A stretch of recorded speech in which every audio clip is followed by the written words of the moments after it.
Hi everyone.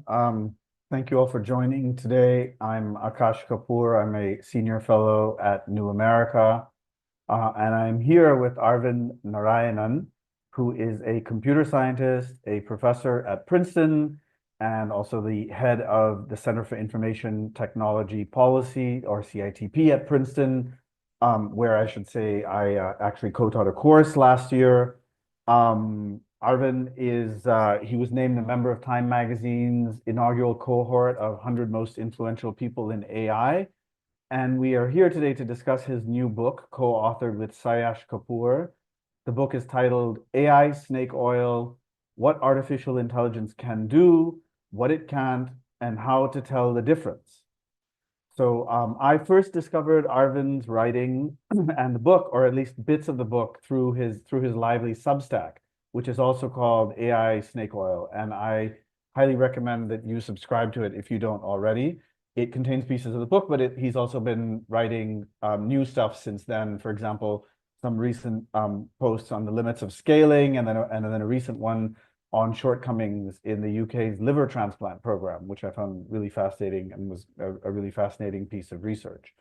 So let's dive in, Arvind. And since we're talking about the title, Snake Oil, which was both the title of your book and the blog, I went back in preparation of this panel to look up what were the origins of snake oil. And as you probably know, it comes from the 19th century. It refers to, a kind of false or worthless remedy, a kind of like potion sold by hucksters in the guise of medicine. So I'm wondering if you can just tell us about the origins of this title for this very 21st century topic. Yeah, definitely. I think there are many interesting similarities between what happened in the 19th century with snake oil and these health remedies and what is going on today. So back then, there were so many wild claims that you could buy a cure-all in a bottle. And many of the claims we're seeing with AI today are in a similar vein. ChatGPT has passed the bar exam, so goes a headline, and therefore the implication is that it is going to replace the work of lawyers, and there are companies claiming to have built a robot lawyer and so forth. That's a kind of claim that I would put in the same category as the level of supposed, miraculousness of the health remedies that we were seeing back then, as well as in the fact that, as far as we know, it doesn't work at all. The company that claimed to have built a robot lawyer got into trouble with the FTC, and you can go read the complaint. Lots of interesting, colorful details. Most of those claims had no evidence behind them.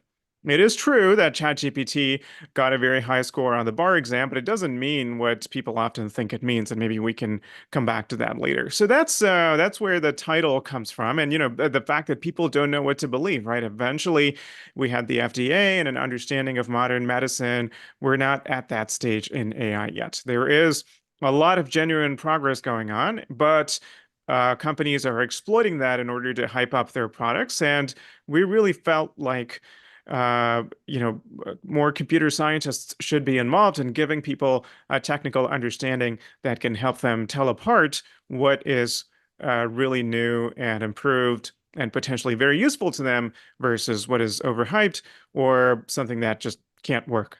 And that's what we call AI snake oil. Yeah. So, I mean, the book really stands out in a field that has always been fairly hyped, but that recently, of course, has been extremely hyped. And you write about that hype, and you write about some of the, you have kind of analyze some of the reasons for the hype.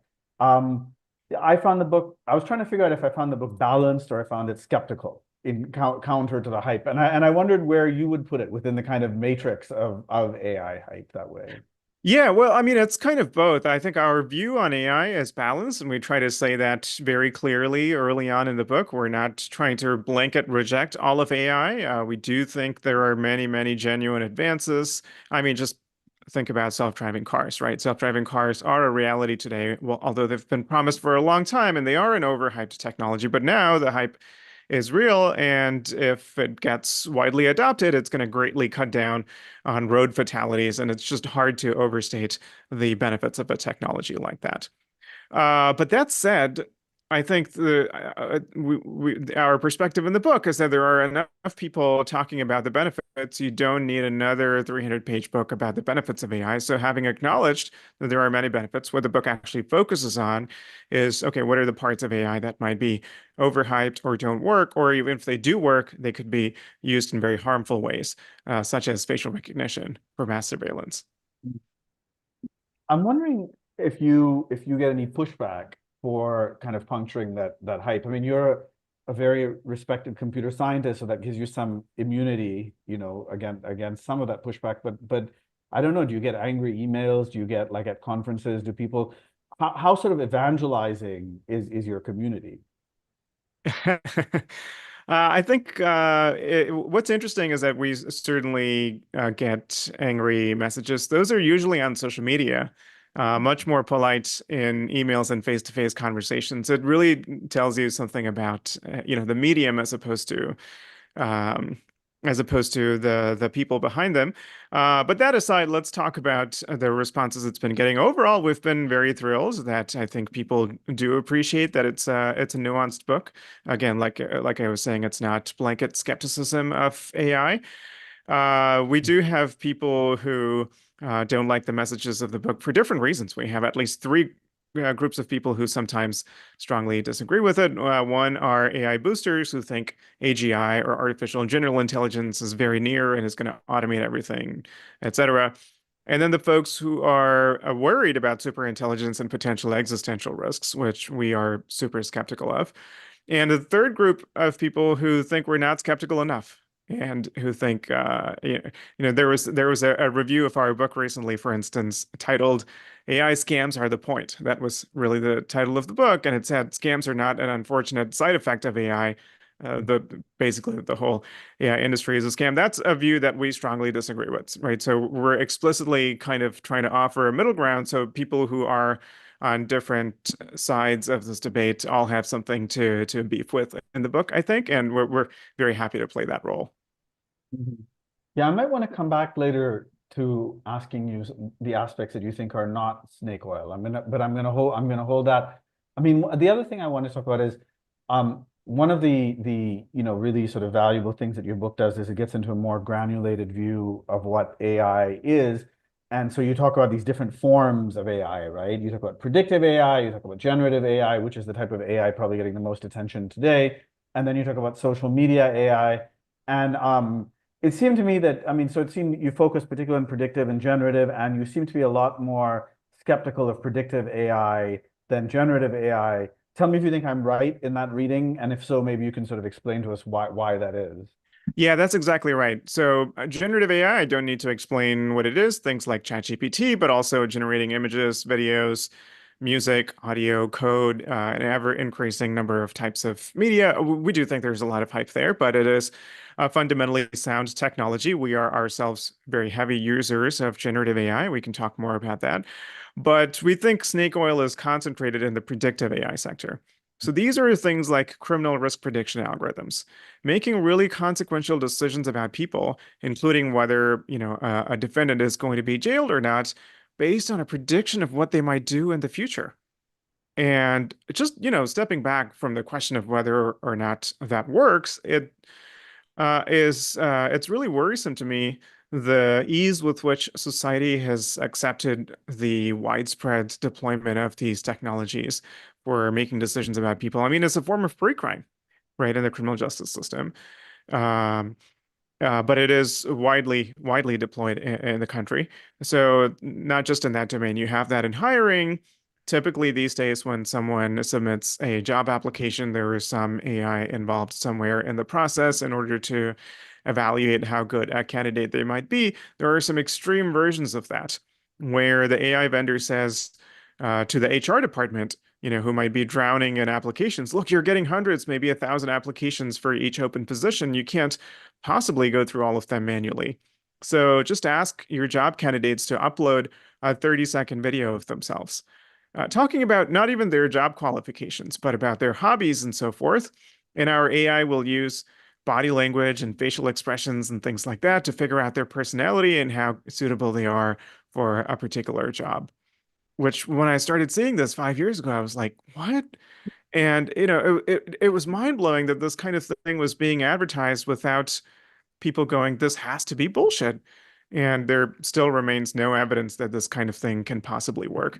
And this is what originally got me on, thinking about AI snake oil. And since then, we've been seeing predictive AI just everywhere. It's used in healthcare, in banking, and so forth. And so these are all ways of making very consequential decisions about people based on crude statistical patterns gathered from other individuals like them in the past and are used to predict what this person might do in the future. Are they going to pay back a loan? Are they going to commit another crime in the criminal justice system? Are they going to be good at their job and so forth? And really, the two things I think to keep in mind about this is that the evidence shows that of course we can't predict the future. It doesn't matter how much data we have. The future is just not determined yet. So these systems only work slightly better than random. That's the first thing. And the second thing is, especially considering how poorly they work, the people often ask the question, "Oh, is this better than human judgment?" We think that's the wrong question. There are more fundamental moral questions about should we be making decisions about people based on predictions as opposed to an assessment of what they have accomplished in the past, what they deserve, whether in hiring or the criminal justice system or whatnot. And so this whole way of decision making we think is very circumspect. So do you think is predictive AI the kind of AI that operates under the hood, and generative AI is the AI that the world is seeing? I mean, so I'm thinking about like, because generative AI gets so much attention now, and from part of what I come out of your book thinking is that's not because generative AI is necessarily having a bigger impact on the world. It's just because it's more visible, right? That's exactly right. And that's why we wanted to write the book. Despite predictive AI getting a lot less attention, it has more impact on people, especially lower income people, people in minoritized groups, et cetera. There was a study that came out recently that said something like 92% of people who are below a certain income threshold have major decisions made about them using AI tools, and that's really problematic. Like you and I are not subject to this, right? And so there's a big difference in terms of incomes, status of the jobs and roles we're in, and so forth. And It's not a consumer technology, right? Predictive AI acts on Mhm. us as opposed to for us, and because of that difference, it doesn't get talked about that much, even though it has more impact over a lot of people. Can we unpack? That's actually fascinating, the sort of demographic aspect to it there. Can we unpack why that is? Um, Yeah. Yeah, for is sure. So if we look in the hiring space, for instance, companies are not using these tools for positions that they actually value. No CEO is being judged by an algorithmic tool. It's when they consider a position to be dispensable, when it's not valued as much, when they're getting a lot of applications and they have calculated that it's not worth their time to review those applications. And we see this pattern over and over again. And what we say in the book is that broken AI is appealing to broken institutions. Mhm. There is something broken about the hiring process, even before AI hit the scene, right? The HR departments are not able to do what they're required to do. And that's why when an AI vendor comes in and says, you can automate the problem, you can objectively pick the best applicants, it's more efficient as well as less biased, it seems so appealing. And even if someone like us comes in and says, look, there's no evidence that this stuff even works, the buyers of these systems don't care because it's doing what they want it to do, which is a veneer of objectivity, right? And protecting themselves from disparate impact lawsuits, which is another thing. The legal shield is a big part of the value proposition of these Interesting. tools. Mhm. Um, and the ironic thing about it is that they're very discriminatory, but in a way that's not legible under the legal definition of discrimination.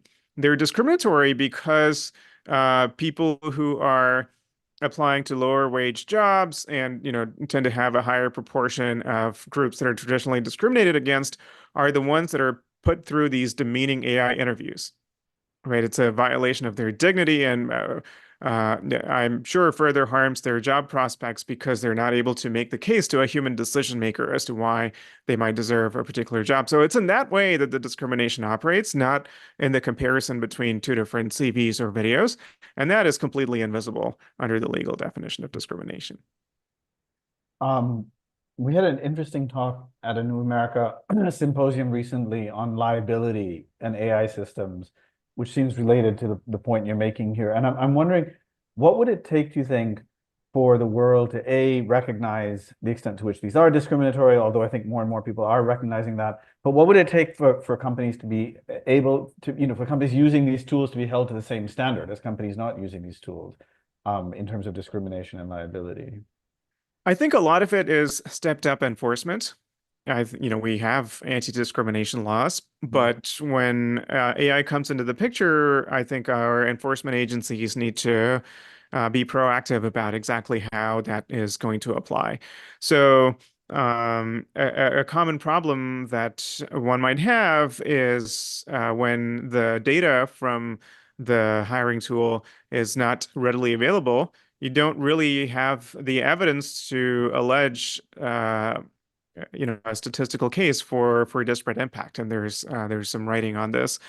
Um, and like I said, the particular form of discrimination here is not what the legal system is traditionally equipped to go after. So you have to be a little bit creative, I think, in how you look at this problem. And so, for instance, the Federal Trade Commission has been using its authority against deceptive trade practices to argue that a lot of the claims that are being made by AI vendors are deceptive, and thereby violate the FTC Act. So that's a different way of identifying what is wrong with these systems in a way that's legally recognizable. So that's kind of what I mean. We need a greater toolbox of legal devices to be able to adapt to the technology.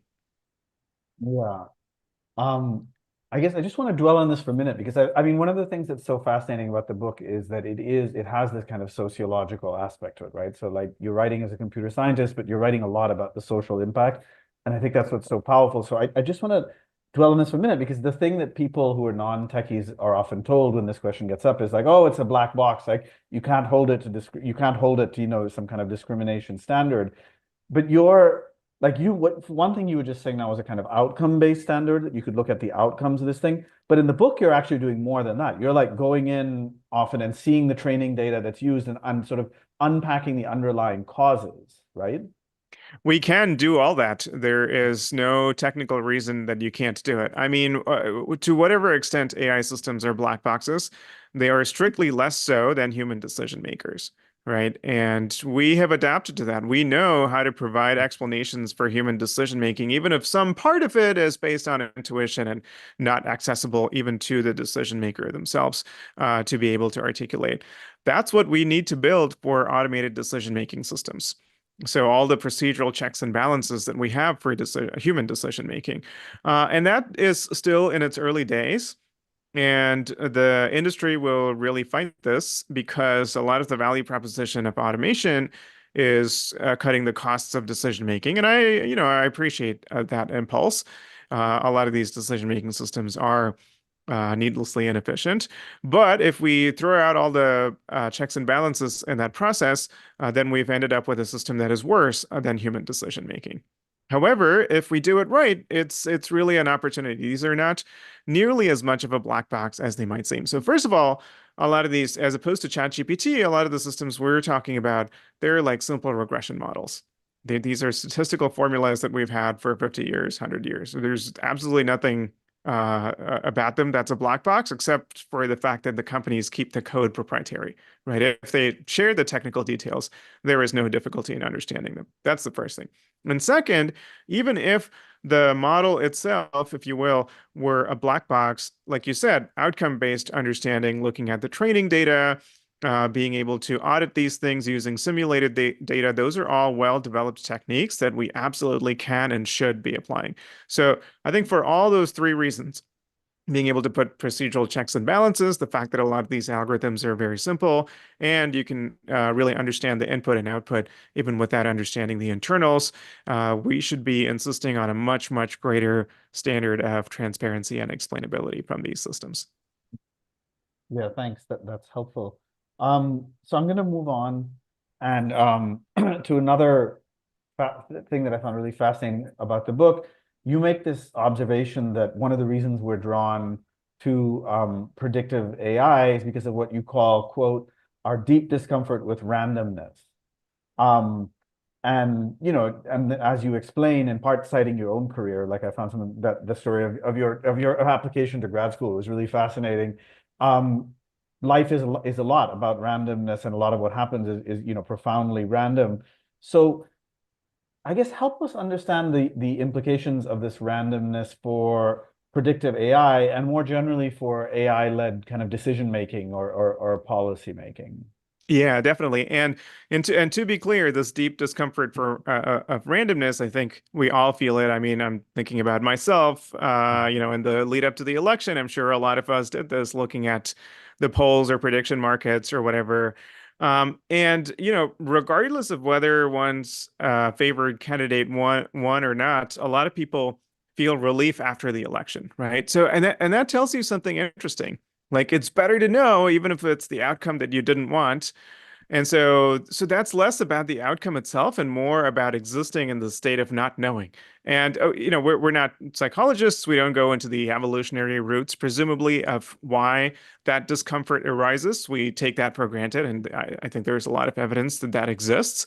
And so what we say in the book is that part of the reason why predictive AI is so appealing, we can look at these institutional factors. I was talking about broken organizations and whatnot. Yes, that's part of it.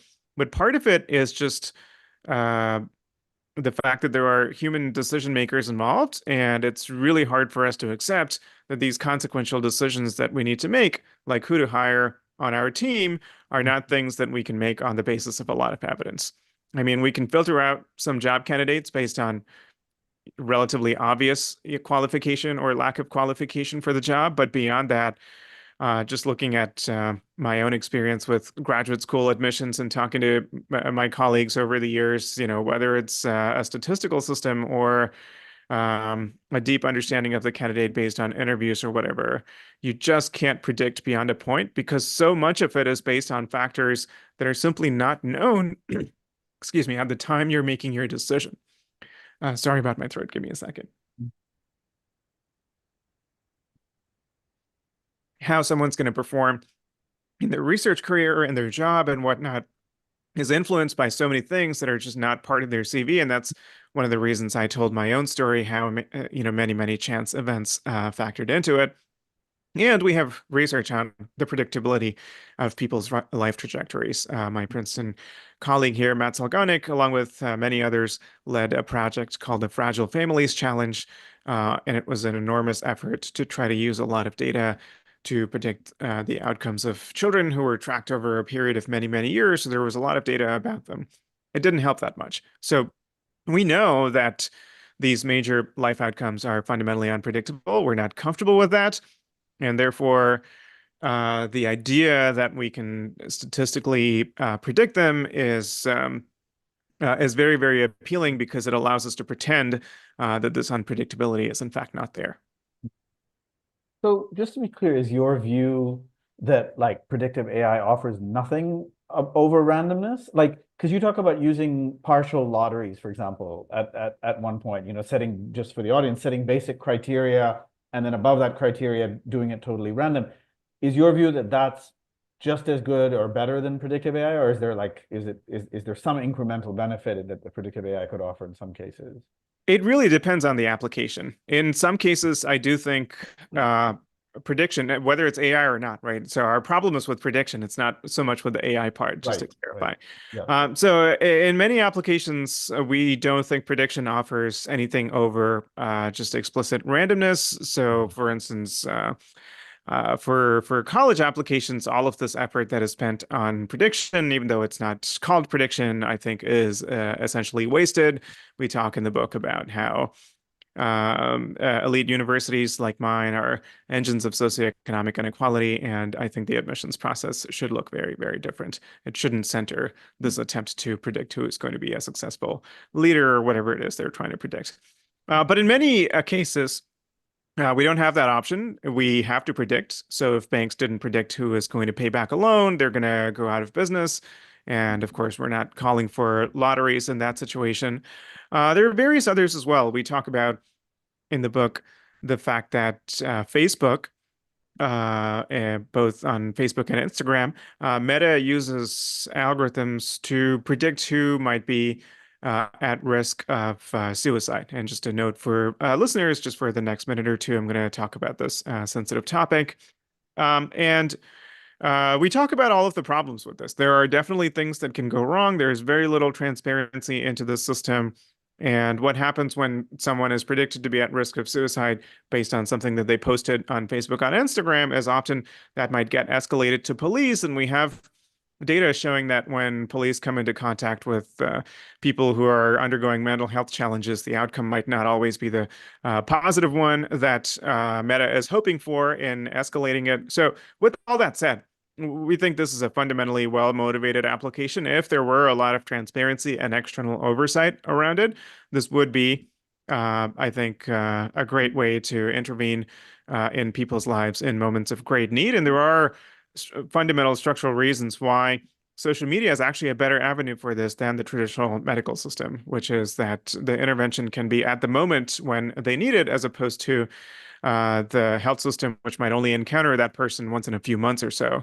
And suicide is essentially unpredictable, from what I understand, a few months before it happens, because a lot of it only takes shape in the immediate lead up to that event. So that's an example of where predictive AI, as it is implemented today, is quite problematic, but we're not calling for getting rid of predictive AI. We're calling for better guardrails and transparency. So there's quite a range of different applications. Right. So app specific. Um, Switching gears a little bit onto the kind of writing of the book. And so as I mentioned, I discovered your writing before the book came out through your and Sayesh Kapoor's Substack. Um, I'm wondering if you can tell us a little bit about the passage from Substack to book. Did you start off planning to write a book, or at what point did you sort of realize you had a book?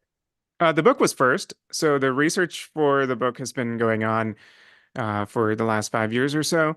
In 2019, as I was saying, I noticed these AI hiring vendors making these wild claims. I gave a talk also titled AI Snake Oil, and I put the slides online, and it kind of went viral. And that was a weird experience for me. I didn't know this could happen with academic work.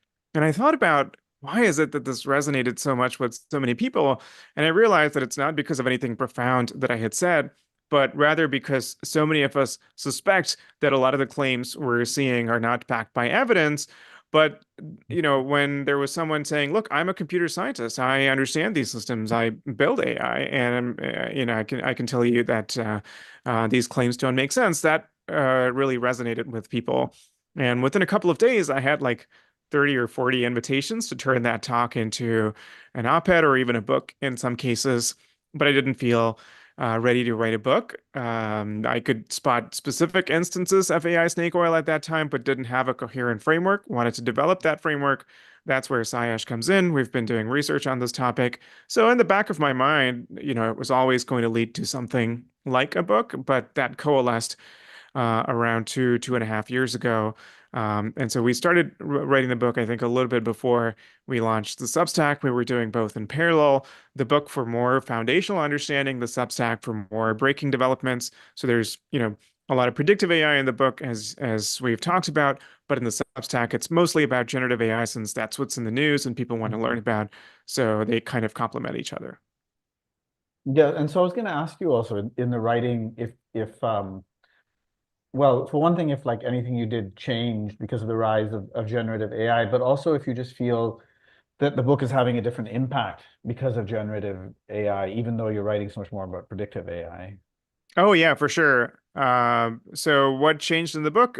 There's more coverage of generative AI. At first, it was going to be very minimal, but now it's about even predictive and generative AI coverage, I think, in the book. And the impact of the book, yeah, I mean, it's hard to tell.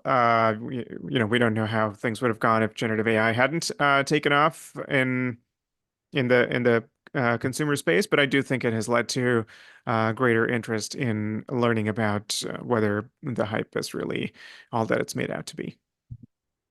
Yeah, I'm gonna move on to some questions soon, but I kind of wanted to just end by sort of thinking through and in a way summarizing some of the stuff. Like as I said earlier, one of the things that's striking about the book is it has this sort of sociological dimension, and you refer to the public interest, and you're not just writing it as a sort of computer scientist techie book. Um, so I'm wondering, like, you are a computer scientist, but do you see yourself as somewhat of a sociologist? Like, what was your sort of what were you trying to do when you're writing this book, or maybe you were trying to influence policy more? Or like, what was your sort of goal in writing this book? Yeah, I mean, I've been moonlighting in tech policy for many years now, and I'm the director of our little center here, the Center for Information Technology Policy. So definitely influencing policy was a big part of the motivation for writing a book. And yes, the book draws a lot from sociology. I'm not trained as a sociologist, but I have been collaborating with sociologists, including Matt Salganik, who I mentioned. We co-taught a course together called Limits to Prediction, where we looked at the scientific evidence behind to what extent is the future predictable, especially when it comes to phenomena, people's behavior, etc. Oh, something weird with my microphone. Are you still hearing me okay? I'm hearing you, yeah. Okay, great. Mhm. Um, yeah, so I think we drew a lot from sociology research in the book, and one chapter of the book, chapter 3, is almost entirely looking at the sociological question of to what extent is the future predictable. So I think, to really be able to talk about what AI is and isn't good for, you have to be interdisciplinary to a certain extent. I think if you're purely a technologist, your view is going to be very limited, excessively shaped by an understanding of the capabilities of AI, and ignoring all of the barriers introduced by needing to make AI actually work well in the real world. And that's where we think a lot of the barriers come in. And a lot of our writing on the newsletter has also been around that theme. I'm gonna move on. We're getting a bunch of audience questions, so I'm gonna move on. Give me a second here while I look at them. Okay, well, I was actually gonna ask you about policy, and so there's a question here about policy. Um, it asks, what policy considerations do you have to market AI responsibly? So many policy recommendations seem to focus on development, data, implementation, et cetera, but they're asking about marketing AI. Yeah, for sure. So let me offer a couple of thoughts. One, a clear baseline should be just not making false claims. I think that should be obvious. I think that, that is already required by law to a great extent. I think it's just a matter of enforcement. The FTC has been stepping up its enforcement efforts, but still the tech industry is huge, and so they won't be able to go after every company who makes these kinds of claims. And so it really depends on the extent to which the enforcement actions that they do take have a deterrent effect on the rest of the industry. So that I think is the key variable. It remains to be seen how that is going to shape up. But a deeper way to look at the question of how AI is marketed is to what extent is information about how it was developed, what the capabilities are, what the limitations are, to what extent is that information made available by the developer to key stakeholders, right? The person who's deploying the technology, that's one. So there could be a medical AI vendor and a hospital. How transparent is the vendor with the hospital? Who has the patient's best interests at heart to a much greater extent than the AI vendor does, right? And so if the vendor can be much more transparent with the hospital, we can align interests a little bit more. And with the people who are subject to the decisions of AI tools, so the patients in this case, and with the general public and policymakers. So those types of transparency, I think, are very critical. Those are completely lacking. I think that's for a couple of reasons. One is right now there aren't enough incentives and laws around that kind of transparency. And the second is that it's just very hard. AI evaluation is much, much harder than evaluating other software products. It's fundamentally non-deterministic. How well it's going to work in one particular application, in one hospital with one patient population is very different from another hospital with another patient population. So a lot of this transparency can only come from doing small pilots and then learning from that and making that data available. That's going to require a mindset shift, a culture change, changes in laws to, force developers and deployers to do this. I think that's a long-term project, and we're not in a good place right now with regard to that. So just to be clear, when you're talking about transparency there, you're talking about kind of benchmarks on performance and things like that. You're not talking about like releasing weights. You're not talking about open models and releasing weights, right? For example. I'm not talking about No. releasing weights. I'm Uh-huh. talking about, yeah, sort of performance, but like the Mhm. term performance usually is interpreted in a very narrowly technical way. And a Mhm. lot of the insight from our writing is that those technical evaluation methods don't give you the information that you need about whether this is going to work in the real world or not. So I'm talking about a more kind of situated contextual evaluation as opposed to Okay. a purely technical one. Okay. Interesting. Here's another policy question. So it says there's a fair amount of AI policy activity in the US. Biden's executive order on AI, the AI Safety Institute, many state legislatures are deliberating or passing bills. What are your observations about the state of AI regulation and policy in the United States? In your view, are lawmakers and regulators pursuing the right policies and laws? Sure. So there's a couple of ways to look at it. Even before talking about AI, if we step back, there are lots of limitations of policy making in the US.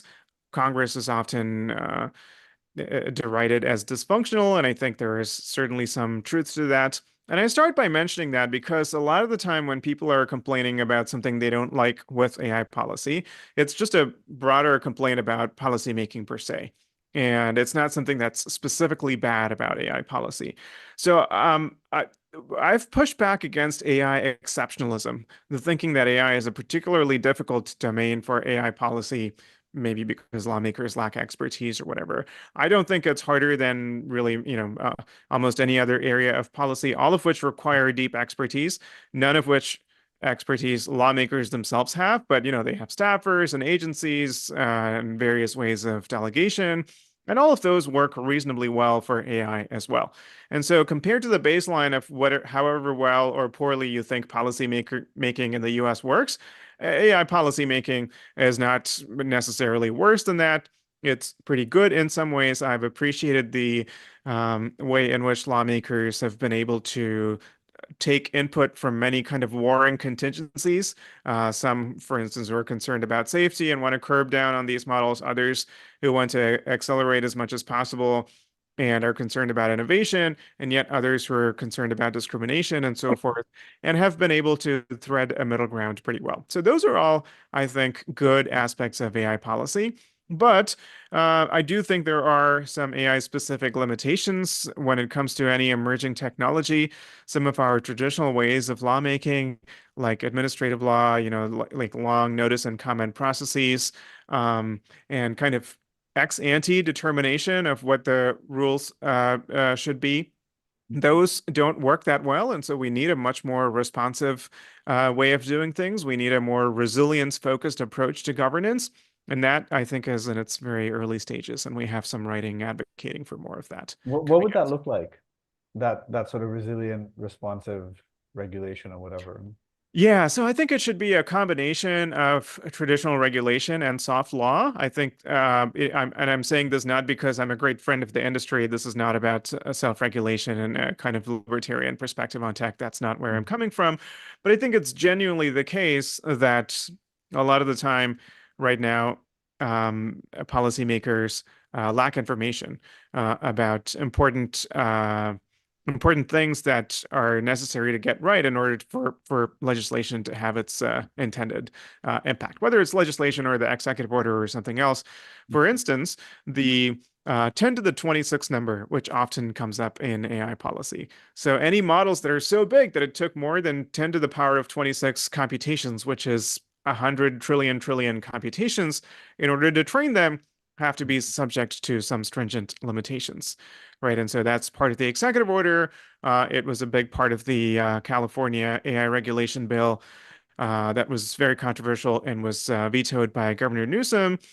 The crazy thing about this is that the research community has no understanding of what is the relationship between the size of a model and its capabilities or risks or whatever. That's just information that we just don't have, um, despite trying to figure that out. And, most of the more sophisticated thinking on this, and what I subscribe to is that it really shouldn't be based on how big the model is in terms of the number of computations. The thresholds should be based on other factors.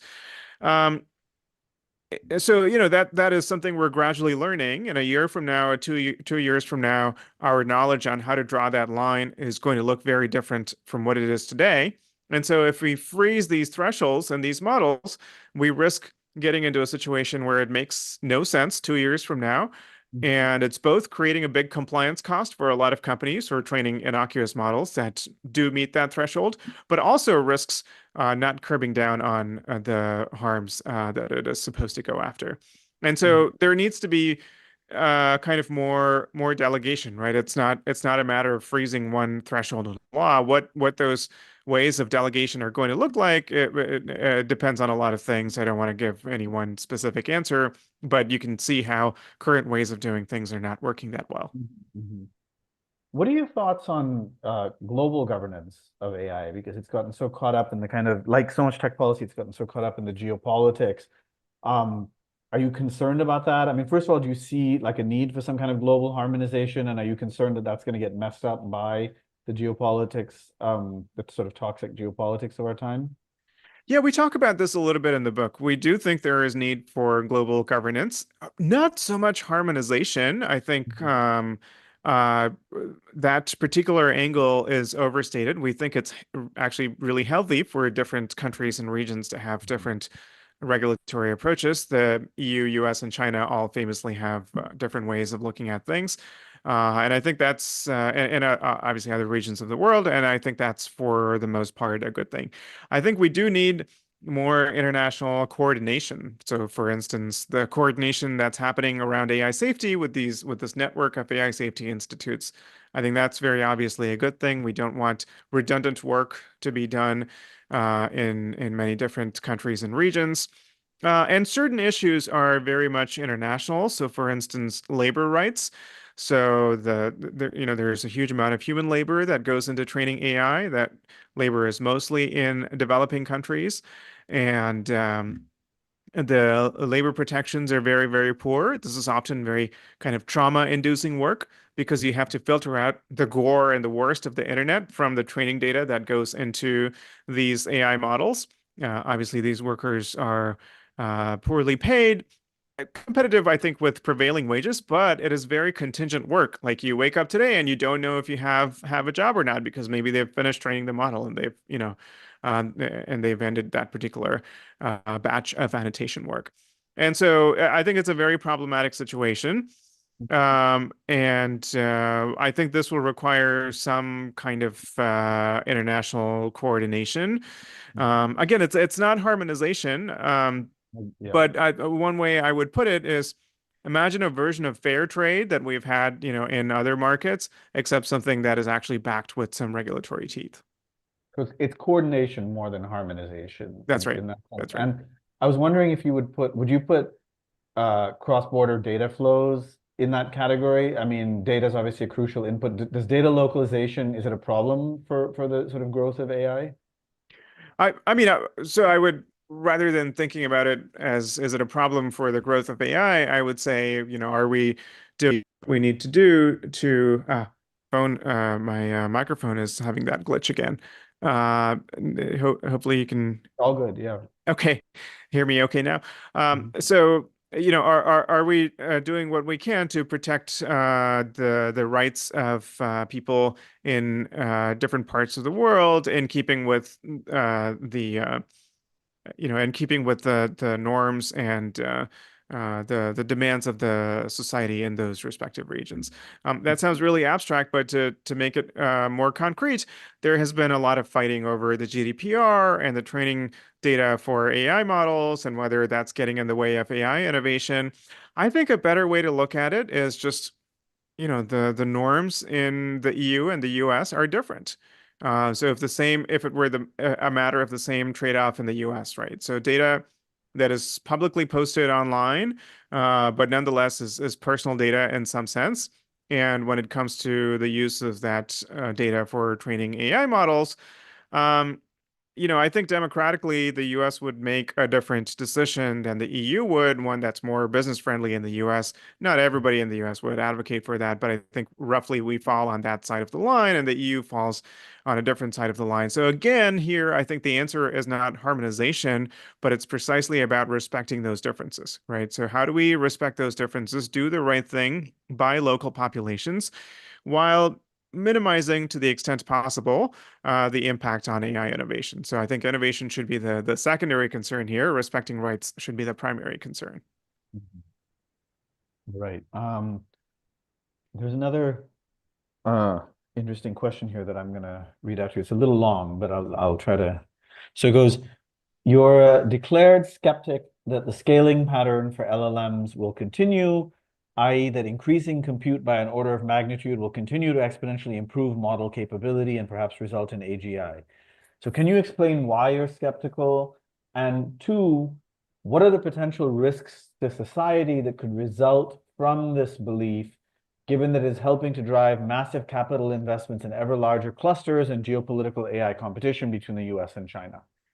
Yeah, I don't know if folks have seen, but about a month ago, the script suddenly flipped, and word in the valley is that scaling is now dead, and all the AI companies a lot of them are starting to say, oh, model scaling is not going to work, and they're boosting something called inference scaling. I'll come back to that in a second.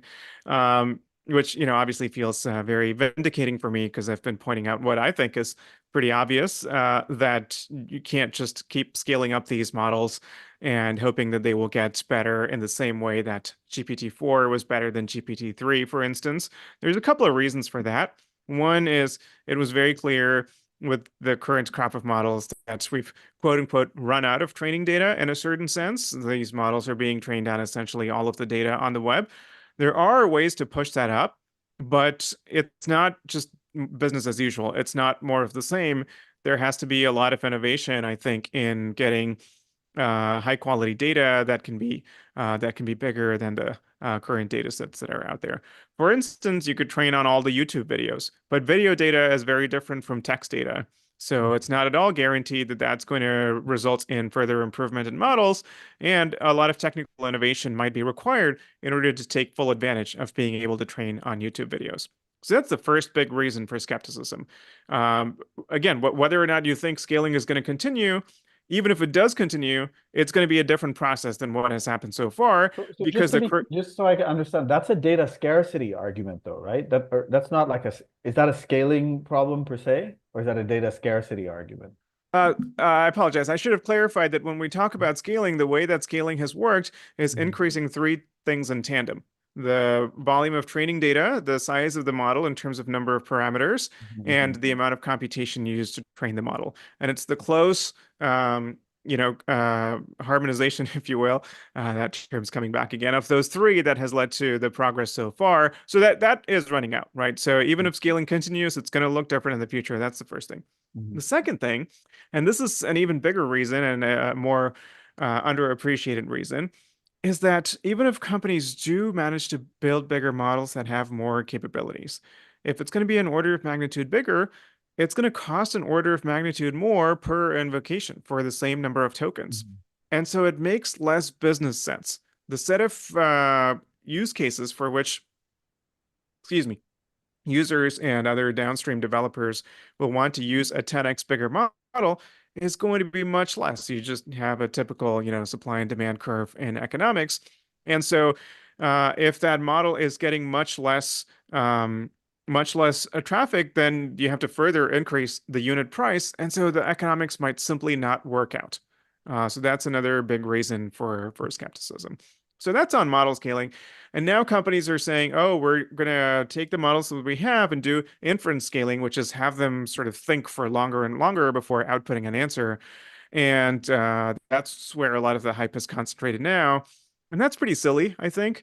And we're rating something on this because the set of problems in which you can reason your way to better and better solutions is very narrow. It's things like mathematical problems, it's things like coding. The Mhm. majority of problems that people want to use these things for, I don't think are amenable to this kind of inference scaling, although I can't prove that. And so I remain skeptical of inference scaling as well. So do you think, um, so, when this thing came out, whatever, like a month ago, when, as you say, the Valley started becoming aware, one of the ways I found out about it is because I subscribed to Gary Marcus's Substack, and he felt very vindicated, right? And so but his thing seems to be that it's not just like a data problem, that the very approach is wrong. The approach that we're taking to AI now is wrong. Machine learning, LLMs, all that is wrong, and we're going to have to reinvent what we think of as AI. Do you have that same, is your view that broad, or is it more like, specifically an argument about scaling? Yeah, my view on that is a little different from his. Mhm. What I do believe on the more skeptical side is that the AI research community has a big herding tendency. And so if LLMs are the thing now, everybody just builds on top of the LLM technology that we have, and there's very little thought going into fundamentally new ways of doing things. I think we should be exploring that a lot more. The effort should be something like 50-50, Mhm. on building up LLMs and looking for new things. Right now it's like 99-1. It's not even 90-10. Right. And so I do think that's a really big problem. But where I disagree with him is that whatever we end up with eventually, I think LLMs are going to be a component of that. It's very hard to him. Well, let me not put words in his mouth. I'm not sure if he's actually claiming that, but I do Mhm. think he is a very strong advocate of a certain kind of what he calls neurosymbolic AI, combining these neural networks and symbolic reasoning systems. And yeah, I don't know, maybe that's the answer, but there are also so many other ways of thinking outside the box. Now, I would make a weaker statement simply that we should be exploring a lot more. I don't think anyone knows the right answer for how to build AI systems that are more powerful than the LLM-based ones that we have Okay. today. Okay, yeah, that's useful. Thanks. So I'm going to ask you a question that somebody posted here, and I will admit that I don't fully understand the question. So you might start by explaining. If you understand the question, you could explain the question to us before answering it. It goes, what is the solution to practitioners using inappropriate quantifiable variables as proxies for complex qualitative phenomenon? For example, healthcare needs equals spending. Oh yeah, this is huge. Yeah, so let me explain the question. The particular study that the questioner is referring to is a study in the Journal of Science in 2019, which looked at a healthcare algorithm by Optum, I believe, which was for a kind of targeted health intervention program that hospitals could do to high-risk patients who were at risk of getting very sick and needing a lot of care down the line. Mhm. And so if you, this is a kind of predictive AI, and I think this is a kind of predictive AI that makes sense. This is not one of the things I would call for getting rid of. The goal here is to help patients as opposed to, deny them opportunities. So the way you would hope this would work is to predict, who will be the sickest over a certain future period of time. But what was actually predicted is who will cost the system most over some period of time.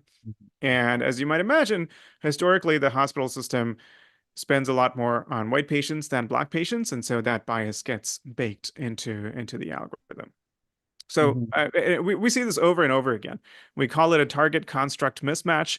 There's a certain construct that you want to predict, but it's either hard to get data on that, or for some other reason, you're predicting some other target which doesn't match that exactly.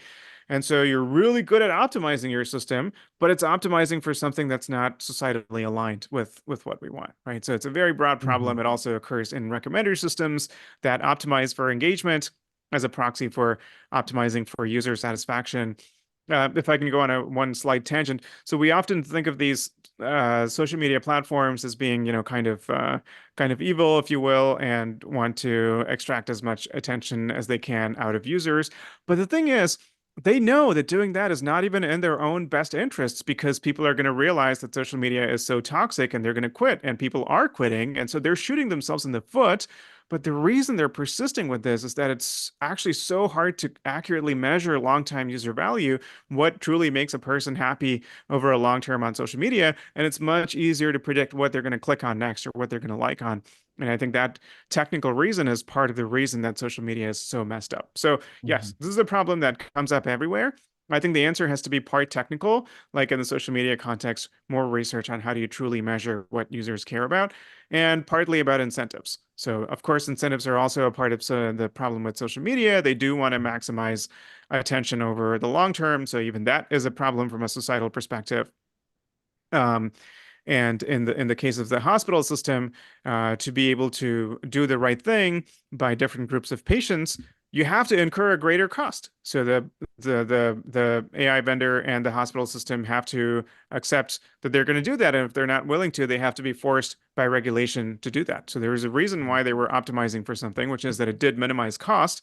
And so if you want to be less discriminatory, you have to actually spend more. And one way or the other, that has to happen, either voluntarily or through regulation. mhm, mhm. Great. Now I understand the question better. And you did talk about this in the book. It feels like part of the solution might also be anthropological or kind of descriptive in the sense of understanding better, understanding better what a sort of desirable outcome would be, whether it's for customers or for society, and therefore not overly simplifying it. Am I right? Yeah, yeah, exactly. I think there's yeah, too little of that happens in AI research. The Mhm, human computer interaction community does do some of that, right? Like, okay, let's sit mhm, down with people and imagine what an ideal version of this system would look like. But yeah, there needs to be a lot more of that. mhm. Um, well, let's take one more question, and then if that's okay with you, because and then we're going to be done for time. Um, all right. Somebody asked, how do you push for more efficacy when using AI in public administration settings, especially given new political context where administrative law will be weak? How do you, okay, so how do you push for more efficacy or more Yeah, how do you push for guardrails? more efficacy when Yeah. using AI in public administration settings? Yeah. Let's see. So I'm going to answer the question the way I interpret it. So presumably the concern that motivates the question, the way that it might not be efficient, is that you spend too much time, or well, either government is not bold enough to implement stuff, or wants to implement stuff and spends so much time on the guardrails that are necessary that you don't get around to implementing it in a timely way and reaping the benefits of the system. So for me, a big part of the solution to this is ex ante versus ex post risk assessments.